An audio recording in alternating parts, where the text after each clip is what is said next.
কি লিখছিস? এই তো আমি একটু কবিতা লিখছিলাম। ও তুই তো এখন অনেক বড় মাপের কবি হয়ে গেছিস, তুই সারাদিন লিখেই যাচ্ছিস শুনলাম।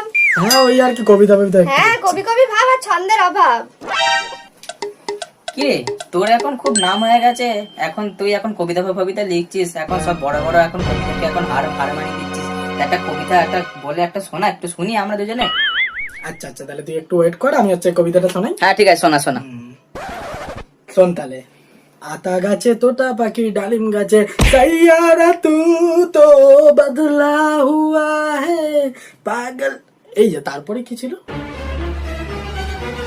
আরে তুই তো অনেক বড় মাপের কবি, তুই তো হেভি গান গেয়েছিস। হ্যাঁ একদম দারুণ গান গেয়েছিস ভাই, কিন্তু আমার তো মানে 7 দিন তো বোধহয় ঘুমিয়ে হবে না। হ্যাঁ একদম ঠিকই বলেছিস, আর ঘরে গিয়ে ঘুমোতে পারবো না। চল, চল, চল চল, চল চল চল। কিরে কোথায় যাচ্ছিস তোর? আরেকটা গান শুনে যা। না, না, না,